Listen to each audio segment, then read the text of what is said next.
I'm going to be reviewing this documentary today. I Love You, You Hate Me, a two-part Barney documentary. So,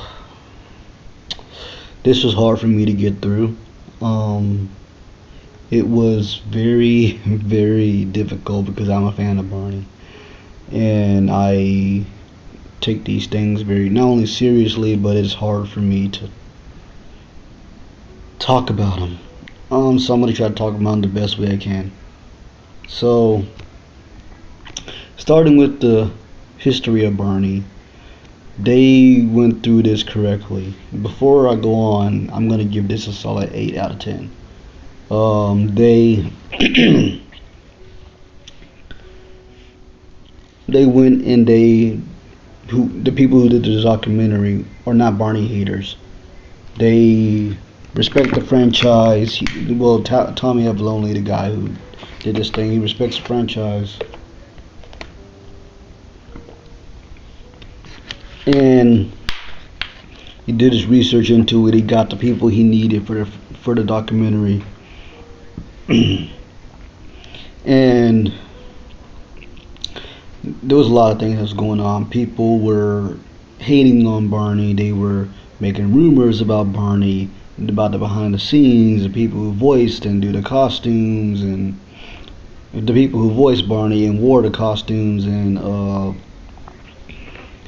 then the creator and how Barney came about, and people were torturing other people using Barney, and people were tearing up Barney dolls and merchandise.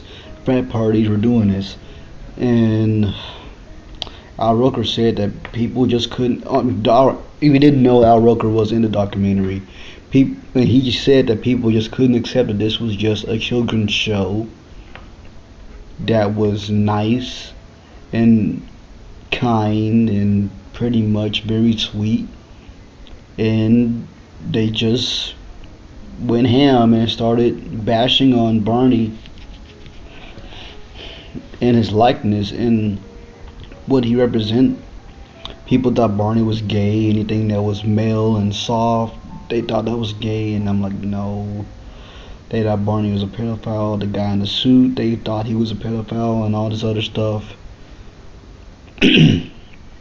No. So a lot of the rumors that you thought about Barney are not true. So the thing that I will say was that they went from all the way to the beginning of when it started to when it ended, and then in between that, they got the creator, the guy who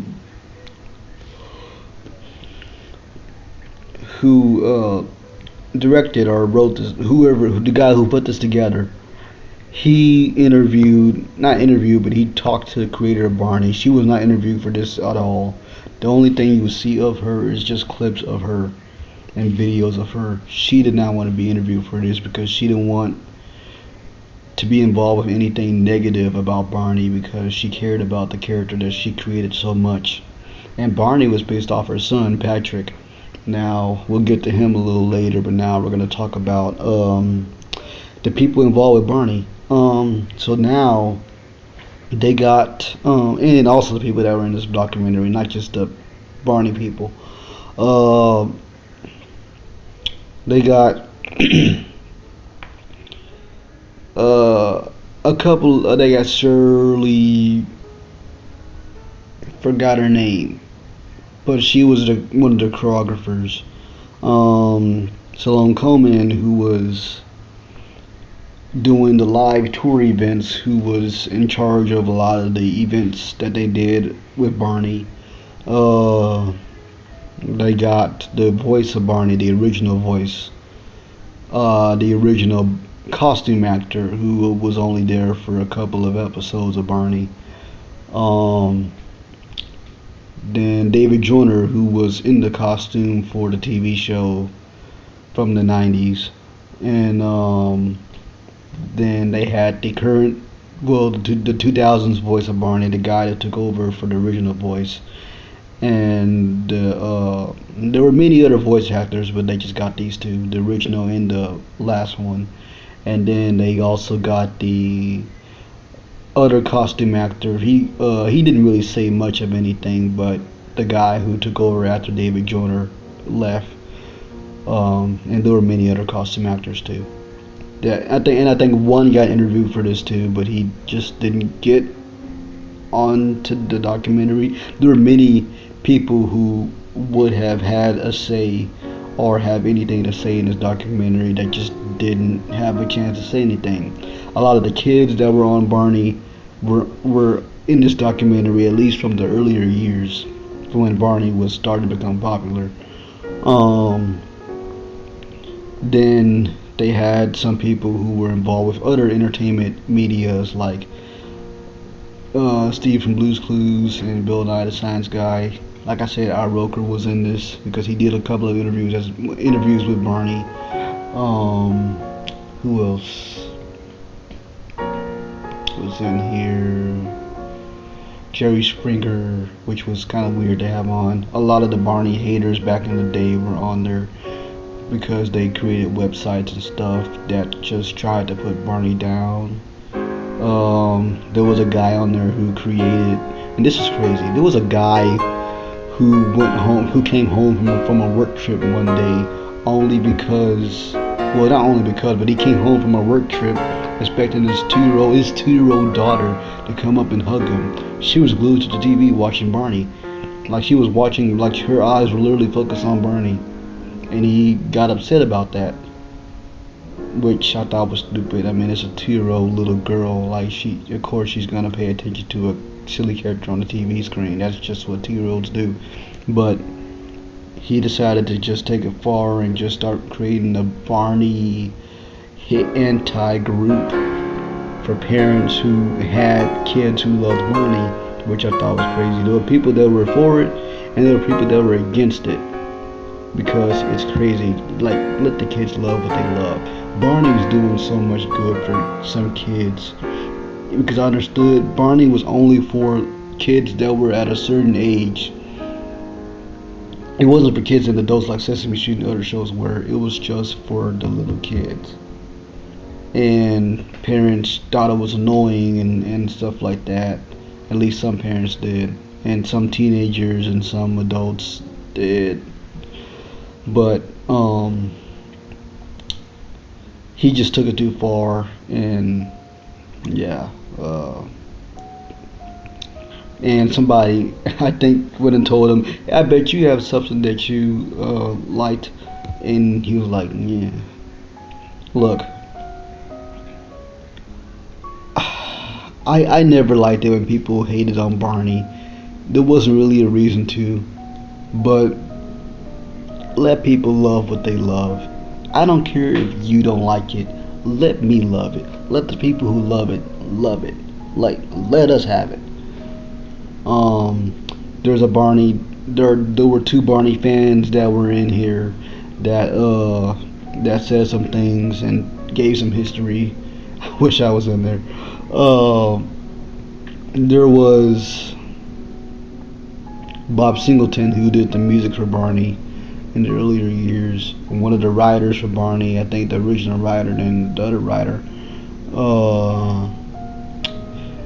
A lady who, I think she was the later Barney voice's wife, Dean Wint's wife. And she, I think, I think she helped with the creator's son when I think she was babysitting him a lot and watching him a lot. She had some things to say, and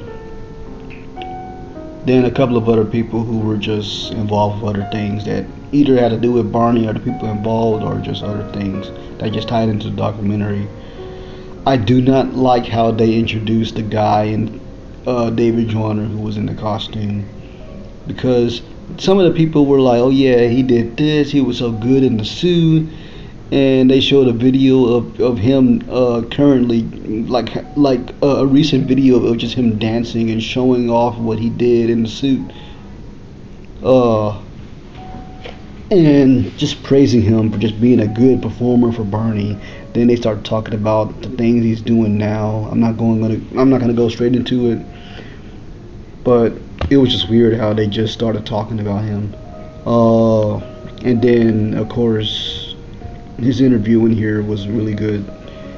I wish Carrie Stinson, the other costume performer, would have said something. I'm glad that David Voss, the original guy that wore Barney, said something. Uh, and two of the voice actors that were playing that were doing the voice of Barney, they said a fair amount of stuff too.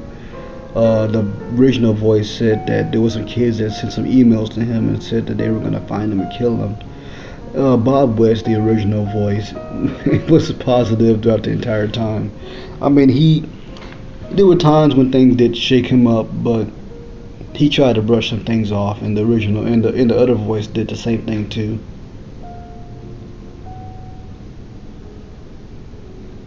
Um, I think the reason why Barney was so misunderstood by some people was because a lot of other children's characters had some flaws to them. Uh, like there were some characters that were happy, but they also had other feelings. Barney was happy all the time. Not only he was a male, but he was a dinosaur that was purple, and he was giddy and upbeat all the time, and always had the smile on his face. And people just either saw it as gay or something to not trust or just annoying. And yeah, um, yeah.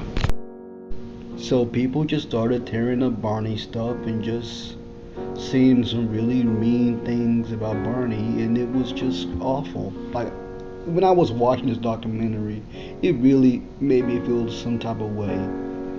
You just see people just to do that with Barney, and they also had a guy who was a mascot for some baseball team who started beating up a guy in a Barney costume on the field during the game. He did an interview inside his mascot suit for the whatever team he was representing. But even I thought that was messed up with what he did. Uh, but the thing was that the people who were involved with Barney, they were such a loving like group of people. They were very nice. They treated each other like family, and they loved the character, and they loved what they did. And if you watch the documentary and also watch the interview with these people, you would understand what I'm talking about. But now I'm gonna get to, I guess I touched on a little bit of the hatred that people have for Barney. Yeah, they were creating people who hated Barney were just creating some games that were anti-Barney, just going against them. They were creating websites that were anti-Barney. Frat parties were beating up Barney stuff in colleges, and then parodies would come on TV and videos and online all the time. Just people just making fun of Barney and just doing some awful things about the character. And it took a toll on the people that were involved with the character too, because people were messing with them too, and saying some rumors that caused a lot of their family members to just be worried about them. But I think that now that it all just kind of went down a little bit, I'm sure they're fine at least. But I understood how much that would hurt, especially me if I created a character like this. I'm the creator of this of the character. I know was devastated about a lot of bad things that happened in the result of this character becoming popular, but there were also some good things because she also impacted a lot of kids and helped a lot of kids by creating this character. that will live on forever and ever and ever, and who was a legend in my opinion. So Barney also helped a lot of kids growing up, going through a lot of bad um, stuff in life, and Barney was just there to comfort some kids and just to make their day and be happy and make them happy. And it made no sense that somebody just wanted that to die. Anything that just made a child smile, like that doesn't make any sense to me. That you would try to put down something or someone who is trying to do some good. Ugh, the nerve of some people. But I guess now I'm gonna go straight into the son of the creator. Patrick Leach, the creator, not the creator. Patrick Leach was the son of the creator. So Barney was really creative because there wasn't a lot of stuff out there for kids back then in the 80s. At least that were just for kids. There was Sesame Street and there was Mr. Rogers, but adults could watch that too and be fine with that. Barney was really just for the kids only, and just for little kids only, and not really anything for adults on that show unless you just are okay with watching a show that is upbeat and kiddie all the time. But um, I think what happened was he was obsessed with dinosaurs when he was younger, and I don't think he liked Barney as it started going up in popularity, like growing in popularity, because uh, the creator often paid more attention to Barney than her own son because she was running a business. But she still loved her son as much as she did Barney because she considered Barney her own son too. And the thing is that she she was also a stay-at-home mom that just created this character, and her husband supported her. But the thing was that she was making more money now and just going and doing all this other stuff while her husband had no need to do that because she was making all the money here with this character that she created. So the roles were reversed of just her just being the provider and him just being the supporter. And it done something to him, and so the creator, her husband, well, her husband took his own life. So I know that devastated not only Cheryl Leach but Patrick as well. Um, One thing I can say, uh, I don't know exactly what made him kind of go mad. I'm not saying mad, but he kind of just because I think he resented Barney a little bit, but I don't know if Barney was the reason why what I'm about to talk about is what he did. Um, when he as I think when he started to be a full grown adult, he had a woman and kids, as any man would as an adult, and he had a neighbor that he just had disagreements with, and I'm not going to say exactly what the disagreement was, but it just led to him grabbing a gun and shooting him. Uh, Patrick grabbing a gun and shooting the neighbor, and Patrick got arrested and stuff like that. And it ended up on the news that the creator of Barney's son did this. Uh, I don't know. Now he's out now, but he's living like a very private life. So is the creator, and I respect that. But I don't know if Barney was the reason why. I don't know, and I could imagine kids were making fun of him as he started going to school and then high school and teenage years because of him being the creator of Barney's child. Uh, but yeah, one thing I can take away from this documentary was Steve from Blue's Clues that was on this documentary, he said at the end, "Who was your Barney?" My Barney was Barney and Elmo. I liked Barney a little more than I did Elmo, but both of them were very close to my heart. Um, Also put in the comments who was your favorite uh, children's character growing up, or who was your idol? Like who is your idol? Like who inspired you, or who do you really look up towards or look up to? And if it's God, then that's a really good one. Um, but if you believe in God, but the thing is that